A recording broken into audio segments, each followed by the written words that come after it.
നമ്മുടെ email I D ഉപയോഗിച്ചിട്ട് പല വെബ്സൈറ്റിലും അതുപോലെ തന്നെ പല ആപ്ലിക്കേഷനും നമ്മൾ സൈൻ ഇൻ ചെയ്യാറുണ്ട്. പലപ്പോഴും പലരും സ്വന്തം ജിമെയിൽ ഐ ഡിയുടെ പാസ്വേഡ് തന്നെയാണ് ഇത്തരം വെബ്സൈറ്റുകൾക്കും അതുപോലെ തന്നെ ആപ്ലിക്കേഷനുകൾക്കും ഒക്കെ നൽകാറ്. എന്തുകൊണ്ടും മറന്നു പോകരുത് എന്ന് കരുതിയിട്ട്. നമുക്കറിയാം, ഫേസ്ബുക്ക് പോലെയോ യൂട്യൂബ് പോലെയോ അല്ല മറ്റുള്ള വെബ്സൈറ്റുകൾ. ഏത് സമയത്തും നിങ്ങളുടെ പാസ്വേഡ് ചോരാൻ സാധ്യതയുണ്ട്. ഇങ്ങനെ മറ്റേതെങ്കിലും വെബ്സൈറ്റുകൾക്ക് നൽകിയ പാസ്വേഡ് ചോർന്നിട്ടുണ്ടോ എന്ന് പരിശോധിക്കാൻ നമ്മുടെയൊക്കെ ഫോണിൽ തന്നെ ഒരു ഓപ്ഷൻസ് ഉണ്ട്. കോംപ്രമൈസ്ഡ് പാസ്വേഡ് എന്നാണ് അതിൻ്റെ പേര്.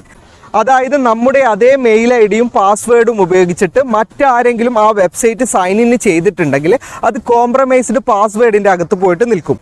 ഇങ്ങനെ നമ്മുടെ പാസ്വേഡുകൾ ചോർന്നു കഴിഞ്ഞാൽ നമ്മുടെ മെയിൽ ഐ ഡി ഉപയോഗിച്ചിട്ട് ഡാർക്ക് വെബിലും അതുപോലെ തന്നെ ഒരുപാട് ഇല്ലീഗൽ കാര്യങ്ങളും ചെയ്യാൻ നമ്മുടെ ജിമെയിൽ ഐ ഡിയും അതുപോലെ തന്നെ നമ്മുടെ മറ്റു മെയിൽ ഐ ഡികളും ഉപയോഗിക്കാൻ സാധ്യതയുണ്ട്.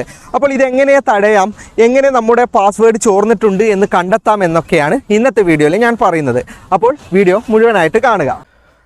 അതിനായി ആദ്യം ഫോണിലെ സെറ്റിങ്സ് ഓപ്പൺ ചെയ്യുക. എന്നിട്ട് താഴോട്ട് സ്ക്രോൾ ചെയ്ത് പോവുക. അപ്പോൾ നിങ്ങൾക്ക് ഗൂഗിൾ എന്ന് പറഞ്ഞിട്ടൊരു ഓപ്ഷൻസ് കാണാം, അത് ഓപ്പൺ ചെയ്യുക.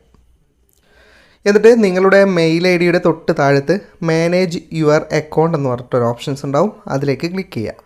ശേഷം മുകളിൽ professional info, data and privacy, അതിനുശേഷം സെക്യൂരിറ്റി എന്ന് കാണാം. ആ സെക്യൂരിറ്റിയിൽ ക്ലിക്ക് ചെയ്യുക. ശേഷം താഴോട്ട് സ്ക്രോൾ ചെയ്ത് പോവുക. ഏറ്റവും താഴെ പോയി കഴിഞ്ഞാൽ പാസ്വേഡ് മാനേജർ എന്ന് പറഞ്ഞിട്ടൊരു ഓപ്ഷൻസ് ഉണ്ടാവും, അതിലേക്ക് ക്ലിക്ക് ചെയ്യുക. അപ്പോൾ നിങ്ങൾക്ക് ഇങ്ങനെ ഒരു പേജാണ് ഓപ്പൺ ആയി കിട്ടുക. ഇവിടെ പാസ്വേഡ്സിൻ്റെ തൊട്ടടുത്ത് തന്നെ ചെക്കപ്പ് എന്ന് പറഞ്ഞിട്ടൊരു ഓപ്ഷൻസ് ഉണ്ടാവും, ആ ചെക്കപ്പിലേക്ക് ക്ലിക്ക് ചെയ്യുക. അപ്പോൾ ഇതുപോലെ സ്കാനിങ് പ്രോസസ്സിംഗ് നടക്കും, അത് പൂർത്തിയാകുന്നത് വരെ കാത്തിരിക്കുക. സ്കാൻ ചെയ്ത് കിട്ടുന്ന റിസൾട്ടിൽ ആദ്യത്തെ ഓപ്ഷനായ കോംപ്രമൈസ്ഡ് പാസ്വേഡിൽ ഇതുപോലെ റെഡാണ് നിങ്ങൾക്ക് കാണിക്കുന്നതെങ്കിൽ നിങ്ങളുടെ പാസ്വേഡ് ഏതോ ഒരു വെബ്സൈറ്റിൽ നിന്ന് ലീക്ക് ആയിട്ടുണ്ട്. അവിടെ നിങ്ങൾക്ക് കൃത്യമായിട്ടുള്ള എണ്ണം കാണാൻ പറ്റും എത്ര വെബ്സൈറ്റിലെ പാസ്വേഡാണ് ലീക്ക് ആയിട്ടുള്ളതെന്ന്. അല്ല, ഇതുപോലെ നോ കോംപ്രമൈസ്ഡ് പാസ്വേഡ് എന്ന് ഗ്രീൻ കളറിലാണ് നിങ്ങളുടെ ഫോണിൽ കാണിക്കുന്നതെങ്കിൽ നിങ്ങളുടെ എല്ലാ അക്കൗണ്ടുകളും സുരക്ഷിതമാണ്. ഞാൻ ക്രിയേറ്റ് ചെയ്ത ഏതോ ഒരു വെബ്സൈറ്റിലെ പാസ്വേഡ് ലീക്ക് ആയതുകൊണ്ടാണ് 1 കോംപ്രമൈസ്ഡ് പാസ്വേഡ് എന്ന് കാണിക്കുന്നത്. എത്ര സൈറ്റിൽ നിന്ന് ലീക്കായിട്ടുണ്ട് ആ എണ്ണമാണ് ആദ്യം കാണിക്കുക. ഇപ്പോൾ 2, 3 ഒക്കെ ആണെങ്കിൽ 3 കോംപ്രമൈസ്ഡ് പാസ്വേഡ് എന്ന് കാണിക്കും. ഓക്കെ, ഇനി ഞാനിത് ഓപ്പൺ ചെയ്തിട്ട് എങ്ങനെയാണ് സോൾവ് ചെയ്യുന്നത് എന്ന് പറഞ്ഞു തരാം. കോംപ്രമൈസ്ഡ് പാസ്വേഡ് ക്ലിക്ക് ചെയ്യുന്ന സമയത്ത് ഏത് വെബ്സൈറ്റിൽ നിന്നാണ് പാസ്വേഡ് ലീക്കായതെന്ന് നിങ്ങൾക്ക് കാണിച്ചു തരുന്നതാണ്.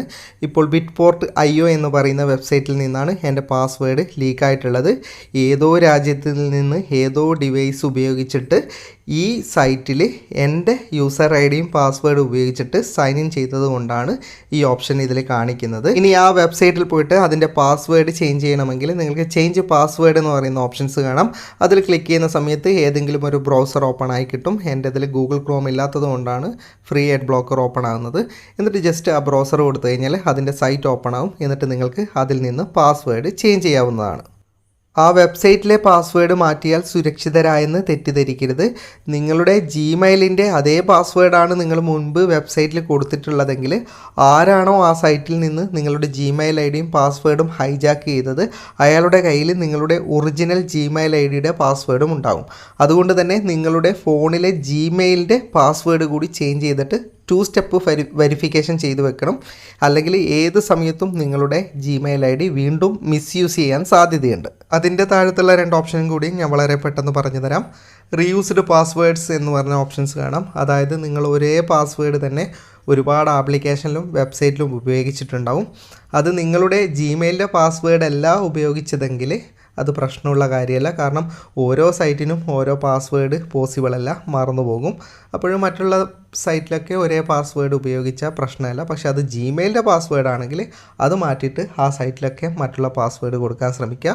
പിന്നെ തൊട്ട് താഴത്തുള്ള വീക്ക് പാസ്വേഡ് കാണാം, അത് നിർബന്ധമായിട്ടും മാറ്റണം. എൻ്റെ അതിൽ 19 ഉണ്ട്. പിന്നെ അത് അനാവശ്യമായിട്ടുള്ളതാണെങ്കിൽ ഒഴിവാക്കി വിടാം. അത് 19 എനിക്ക് അത്ര ഒരു സിംഗിൾ യൂസിനൊക്കെ ഉപയോഗിച്ച വെബ്സൈറ്റുകളാണ്. അതിന് ഞാൻ 1, 2, 3, 4 വരെ ഇട്ടതുണ്ട്. അപ്പോൾ അല്ല, അത് നിങ്ങൾ മെയിനായിട്ടുള്ള ഫേസ്ബുക്ക് പോലെയുള്ളതൊക്കെ അതിലുണ്ടെങ്കിൽ നിർബന്ധമായിട്ടും ഒരു സ്ട്രോങ് പാസ്വേഡ് കൊടുക്കാൻ ശ്രമിക്കുക. അപ്പോൾ അത്രേ അത് ഇതിനകത്ത് പറഞ്ഞു തരാനുള്ളൂ. ഒരുപാട് സുഹൃത്തുക്കൾക്ക് ഉപകാരപ്പെടുന്ന വീഡിയോ ആയതുകൊണ്ട് ദയവായി ഷെയർ ചെയ്യുക. വീഡിയോ ഇഷ്ടപ്പെട്ടെങ്കിൽ ലൈക്ക് ചെയ്യുക, നിങ്ങളുടെ അഭിപ്രായം കമൻറ്റ് ചെയ്യുക, സുഹൃത്തുക്കൾക്കായി ഷെയർ ചെയ്യുക. ഇത്തരം വീഡിയോകൾ ഇനിയും ലഭിക്കാൻ FTM ക്രിയേഷൻ്റെ ഫേസ്ബുക്ക് പേജ് ഫോളോ ചെയ്യുക. അതുപോലെ തന്നെ യൂട്യൂബ് ചാനൽ സബ്സ്ക്രൈബ് ചെയ്യുന്ന കാര്യം പരിഗണിക്കുക. അപ്പോൾ വീണ്ടും മറ്റൊരു വീഡിയോയുമായി ഞാൻ വരും. അതുവരേക്കും ഗുഡ് ബൈ.